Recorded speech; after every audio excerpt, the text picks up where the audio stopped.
তোমরা বেশ কিছু জনেই জিজ্ঞাসা করছো মা কেন কোনো ভিডিও দিতে পারছে না।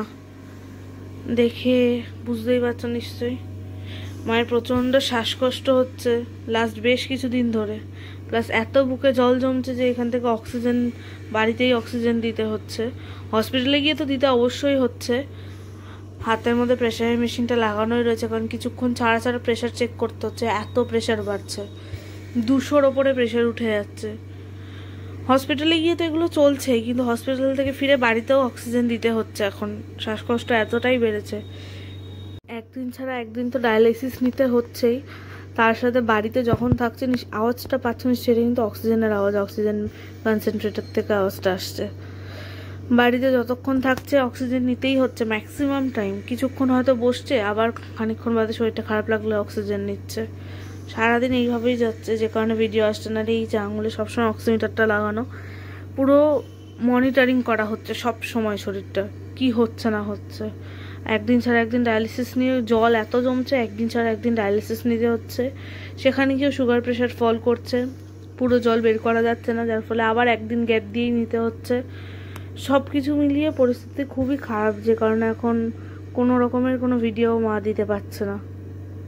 একটা জিনিস খেয়াল করলে হয়তো বুঝতে পারবে, দেখো চোখ মুখ প্রচণ্ড পরিমাণে চোখ মুখ ফুলে আছে। মা কিন্তু জেগে আছে, কিন্তু কথা বলছে না, চুপ করে রয়েছে। শরীর এত অবস্থা খারাপ, মানে কথা বলতে পারবে কিন্তু কথা বললে শ্বাসকষ্টটা আরও বেড়ে যাবে। মিটি সারাদিন চুপ করে মায়ের পাশে বসে থাকছে। এই এখন পরিস্থিতি, বলছে বুকে চাপ ব্যথা করছে, যে কারণেই অক্সিজেন হয়।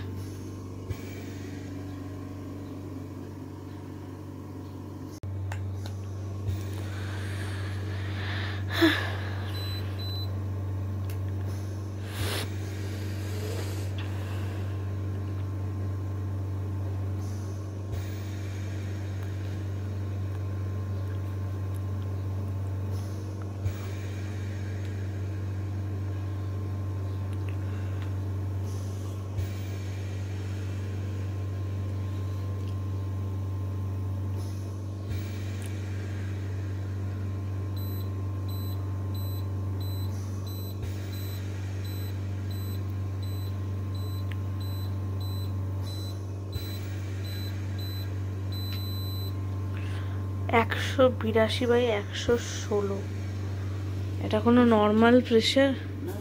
যেখানে এখন তাও ওষুধ খেয়ে, এটা ওষুধের খাওয়ার আগে 200-র ওপরে ছিল ওপরের প্রেশারটা, আর নিচেরটা অলমোস্ট 130-এর কাছে। এই অবস্থা। হ্যাঁ, ওপরেরটা 205 আর নিচেরটা 128। ওই তো তাই তো বললাম, 200-র ওপরে। 15-20 মিনিট হয়েছে খেয়েছে, তাই এখন কমেছে ওষুধ। তাই না, অক্সিজেনটা দিয়ে চাপটা একটু। এই যে এটা হচ্ছে আগেরটা ছিল, এখান থেকে মেমোরি থেকে গিয়ে বের করা, এটা ছিল আগের প্রেশার। অক্সিজেনটা দেওয়া যাতে বুকের চাপ ব্যথাটা একটু কমে। মৌসুমীর শরীরটা খুবই খারাপ, কাল রাত্রি থেকে মানে স্যাচুরেশনটা খুবই পড়ছে, আপ ডাউন করছে। ওরা অ্যাকচুয়ালি এখন হিসাব মতো 2 দিন অন্তর অন্তর ডায়ালিসিস নিলে ভালো। কারণ এই শীতকালটা প্রত্যেক ডায়ালিসিস পেশেন্ট যাবে তাদের তো জল কম বেরোয়, যার ফলে শরীরে কিন্তু জলটা জমতে থাকে, এবং সেটা বুকে মৌসুমীর এক একজনের এক এক রকমভাবে সিমটম হয়। কারোর গা হাত পা ফুলে যায়, তো মৌসুমীর ক্ষেত্রে যেটা হয় ওর বুকে জলটা জমে যায়, চোখ মুখটা ফোলে, ওর হাত পা কিন্তু খুব একটা ফোলে না। তো কাল রাত্রির থেকে প্রায় 3টের পর থেকে পুরো জেগে আমি সকালবেলা উঠে ওকে বললাম তাহলে একটু অক্সিজেন যদি নেওয়া যায়। তো এখন ও অক্সিজেনটা নিচ্ছে, অক্সিজেন শুয়ে আছে। তো এখন প্রায় দিনই এরকম হচ্ছে। তো ম্যাক্সিমাম ডেতেই এখন আমাকে সকালবেলা মানে যতটুকু সম্ভব ততটুকু করে যেতে হচ্ছে রান্নাবান্না। আর মামেরও পরীক্ষা, মাম যথেষ্ট করে, কারণ ওর পরীক্ষাটার সামনে যত এগিয়ে আসছে আমাদের টেনশনটা তত বাড়ছে, কারণ ও আর কত করবে। তো এখন আমি এই অফিসে যাওয়ার আগে ভাত টাতগুলো অ্যাটলিস্ট করে দিয়ে যাচ্ছি, যাতে গরম করে খেয়ে নিতে পারে অ্যাটলিস্ট, কারণ ও যদি এসে আবার রান্নাঘরে ঢুকে তখন আবার বুকে চাপটা বাড়বে।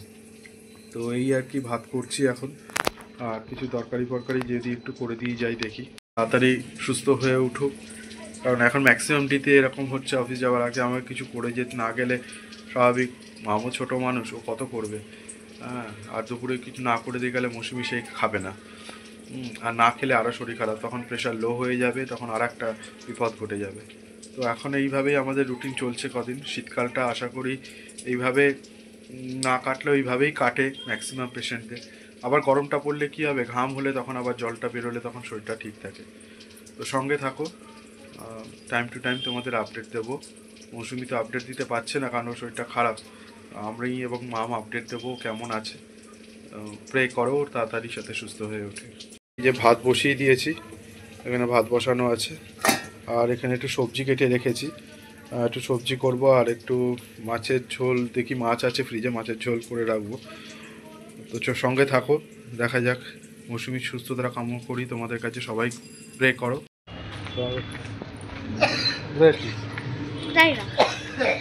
আমরা বেরিয়ে গেছি দিশাহীন উদ্দেশ্যে।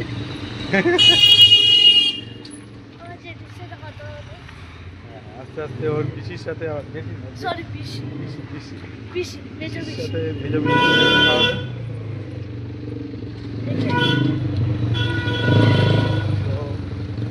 রাস্তায় এত গাড়ি ঘোড়া চলছে আজকে, তো দিশাহীন দিশাহীন উদ্দেশ্যে আমরা বেরিয়ে গেছি।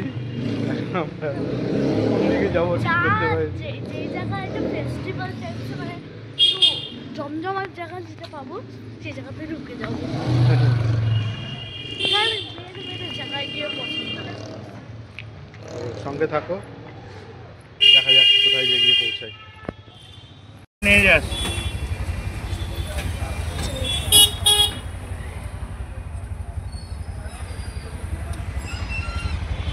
তো সন্ধেবেলা শুনু বাড়িতে একা একা বসেছিল, আর মা তো পড়তে গেছে, আর ওর মা তো অসুস্থ তোমরা জানো। তো একা একা বসে আছে দেখে ওকে নিয়ে একটু বেরোলাম। তো চলো ঘুরে আসি, দেখিয়ে আনি ওকে কিছু।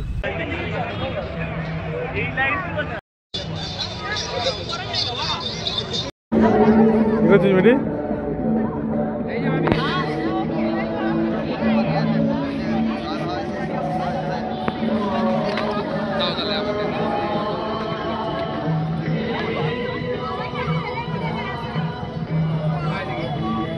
স্বামী বিবেকানন্দ, স্বামী বিবেকানন্দ।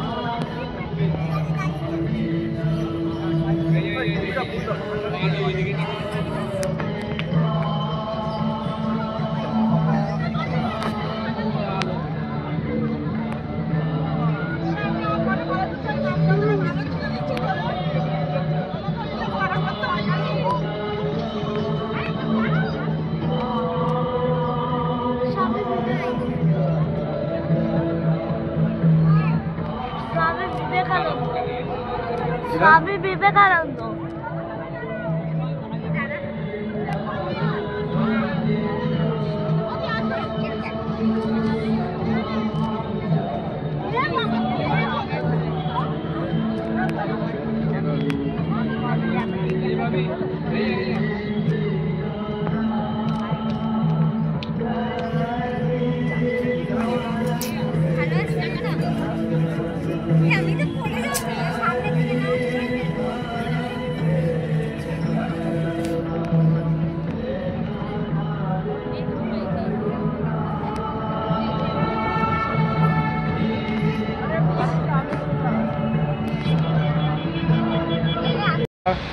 শুনুন, আমরা এখন ঘুরে ফিরে ব্যাক করছি। কিছু খাবো? হ্যাঁ, আমরা এবার একটু কিছু খাবো। এখন প্রচুর লোক দেখলাম, আমরা জনগণনা করলাম পপুলেশন। এই যে পাটুলিতে এসে কোনোদিন কিছু কেনার কথা ভাবতে। হ্যাঁ, 10 টাকার জিনিস 100 টাকা। আগের দিন 25 ডিসেম্বরে মায়ের সাথে এসেছিল আমি, মা, দিভাইয়ের বন্ধু, তার মা এসেছিলাম। একটা রাইটিং স্লেট দেখেছিলাম 50 টাকা, আজকে চাইছে 120 টাকা। আর ওই যে ইয়েটা বেলুনটা আগের দিন দেখেছিলাম 80 টাকা, আজকে চাইছে 150 টাকা। হ্যাঁ, তো তোমাদের সাথে কথা বলতে বলতে আমরা হাঁটছি। আমরা দুজনে ডিসাইড করেছি আমরা এখান থেকে হেঁটেই বাড়ি যাবো। শীতকাল, অসুবিধা নেই, হাঁটতে ভালোই লাগছে। চলো তোমাদের একটা জিনিস দেখাই। দেখো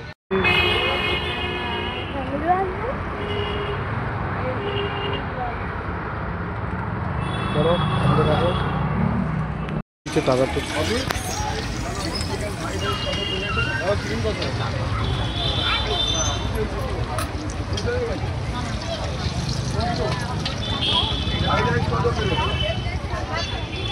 শোনো কি খাচ্ছিস?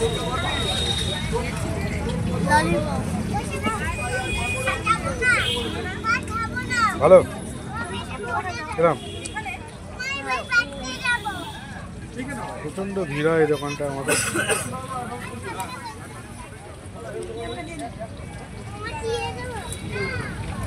ভালো খেতে কিরম? শুনো এখন কোলা এর আগে কি খেলি? লালিপপ। আবার আসছে।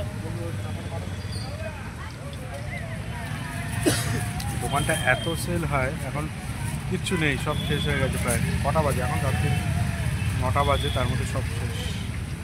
আমার পুজোতেও আসলাম। আমরা এই দোকানটা থেকেই খাই, এটা খুব ফেমাস দোকান পাটুলি, খুব রিজনেবল প্রাইসের মধ্যে খাবার পাই।